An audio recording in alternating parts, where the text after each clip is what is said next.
piespēle vārtu priekšā, neprecīzi, un te garām aizmet, pats par to pārdzīvo, bet... Uzvar divu cīņā ar... Un vēlreiz lieliski pat...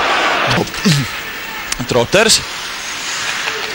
Lēnām, un pats Miķelim piespēle, un Filips Krāne. Ziniet, šis gols varētu viņu raksturot kā tāda palielināta filma, uz ko ne... Izlaizdams gandrīz mēnesi traumas dēļ. Lauris Dārziņš 1-0. Rīgas Dinamo izmanto skaidrs, ko vēl pasaules spēcīgākajā hokeja līgā, bet nu jau citi. Arī pat diemžēl ieslīd Rīgas Dinamo vārtos.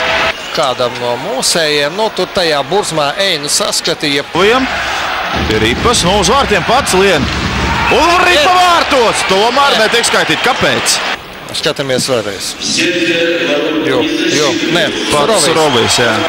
Joprojām pirmā maiņa un abi rezultatīvākie līgas aizsargi. Rahuneks. 1-3. Dimitra. Nē. Pārvietoties, bet ļoti ass metiens bija ļoti, ka Ripa neaizlido līdz vārtiem. Dimitra. Puskovs Rahuneks sakal.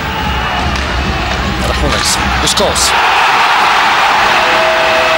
Un ar kaut ko nomainīja nūju un iesita golu. Būs Rahuneks piespēlē, Puskovs iemet. Nosegts bija Holts. Holts šķiet rādīja, ka kāds atradās vārtsargu laukumā. Domāju, ka jau pēc metiena Dimitra tur ieslidoja jau tad, kad Ripa bija lidojas vārtos. Jo metiena brīdī